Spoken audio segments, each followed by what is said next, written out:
Thank you. Hello, everybody. First of all, let me just tell you that I gave one of these talks on innovation on behalf of a government organisation many years ago, and someone came up to me and said, "Bloody hell, Dick, that was absolutely fantastic, almost as good as the last time I heard it." So I know that there's quite a few friends here before who've heard me talk, and I have to tell you that actually the message that I have to give you tonight doesn't really change fundamentally. So no apologies if you've seen me talk before. I want to go put the lights down because it's not a very bright projector, and we designers care a lot about quality.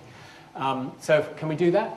That's great. And I'm going to go a bit dark, but you'll get used to that. I'm going to start by showing you the trailer for a series that Richard Seymour and I made for Channel 4, and I'll tell you why when you've seen it. Here it comes.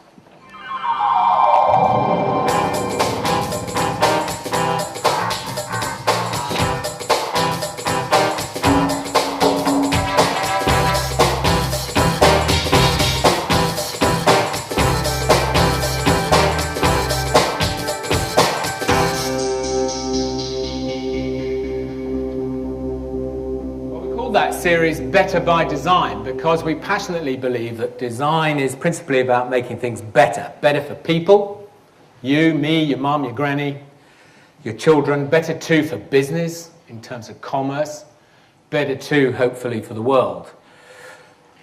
For a short time after that we were called the Men in Black of the design world, and that, by the way, is Richard Seymour on the left hand side. So let's have a quick run through the sort of things we do just to fill in the picture.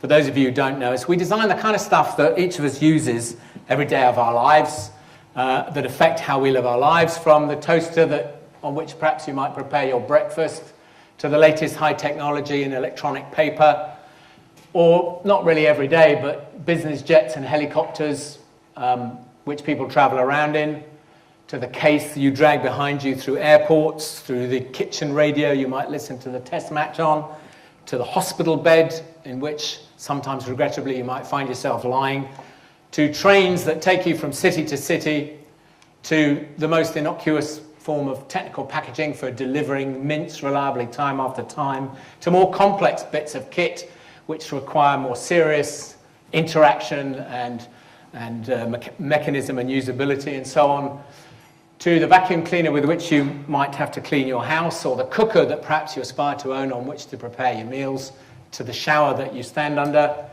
to the most surprising of electrical appliances.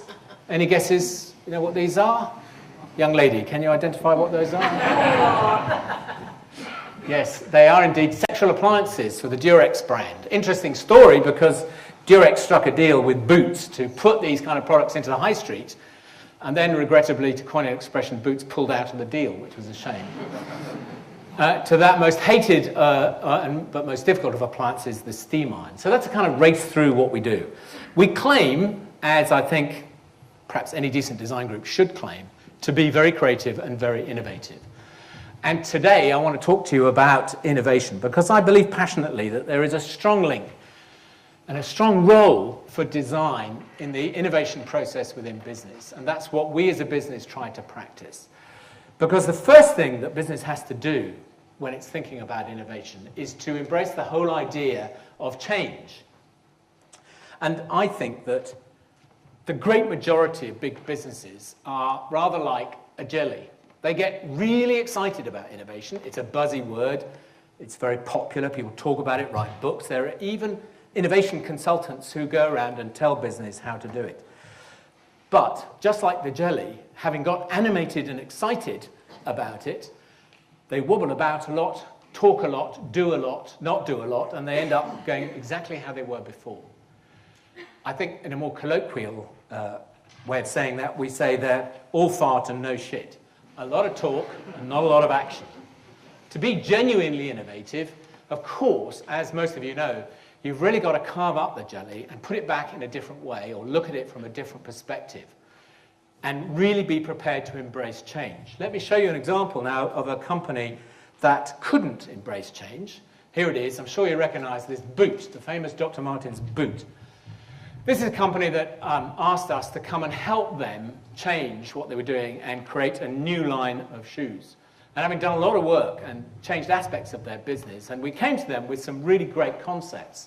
And this is the one I like most, we called it urban armour.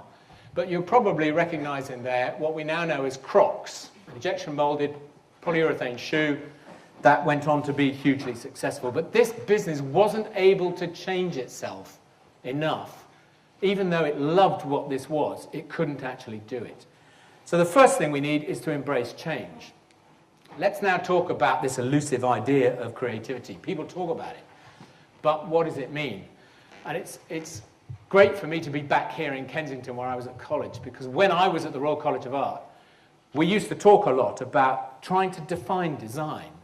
I don't know why, but some of our professors and staff wanted to discuss what is this thing we do called design. And what I came up with then is what I think still holds true now, that this thing called design lies on a line between two very opposite sorts of activities. On the one hand, art, and on the other, engineering.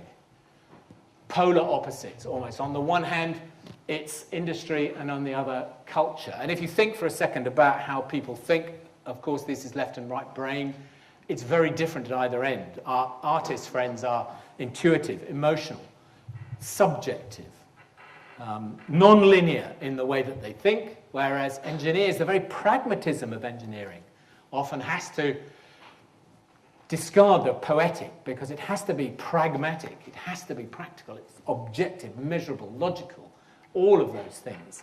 The point about this scale is not that design occupies some middle sort of ground, it's that we designers range the length of this line day by day, hour by hour, minute by minute. 1 minute up here thinking about wall section, moldability, material, structure, strength, mechanism.